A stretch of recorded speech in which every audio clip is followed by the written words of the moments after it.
question is, what's your name?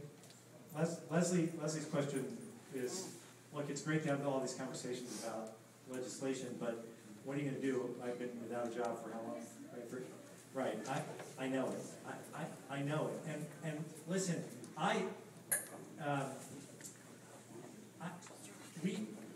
and this gets back to what I said before. I am speechless. I mean, the fact is, it's one thing to talk about these programs, right? Talk about things that have to happen. The fact is, I know there are real people. I'm coming up on, I've been in office for 16 months or so. I'm coming up on, I think, 300 public appearances in the district since I've been in office. I'm out there. I know what you're talking about. And I'd like to tell you that, we can just pass one bill and suddenly everyone's going to have jobs. We can't.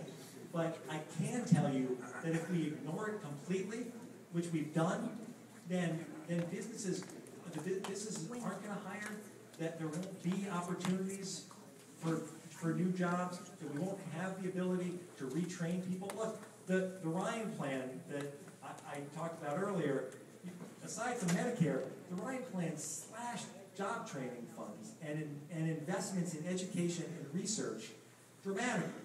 In some cases, over 55%.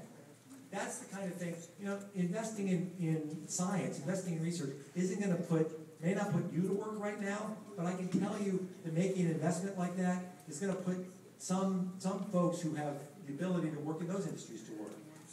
Passing an infrastructure bank and moving forward in these projects, they're going to be engineers as well as the people who and the bank's right. And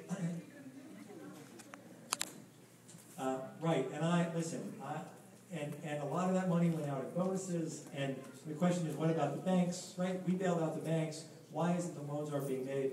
The fact is, it's pretty easy to get a loan these days if you're a big corporation. There's plenty of capital available. But for people who really need the money, it is still exceedingly difficult. We press that issue every time we have an opportunity to talk to the banks.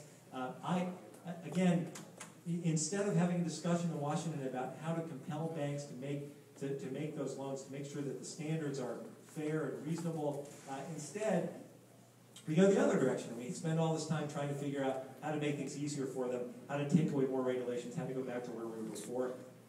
I really wish I could give you an answer that's a quick and immediate solution. All I can tell you is I really do, we've not met before, I do think about people like you every day that I'm up there, because it's not just those of us who stand up there and make these speeches. It's real people who are really struggling with their lives.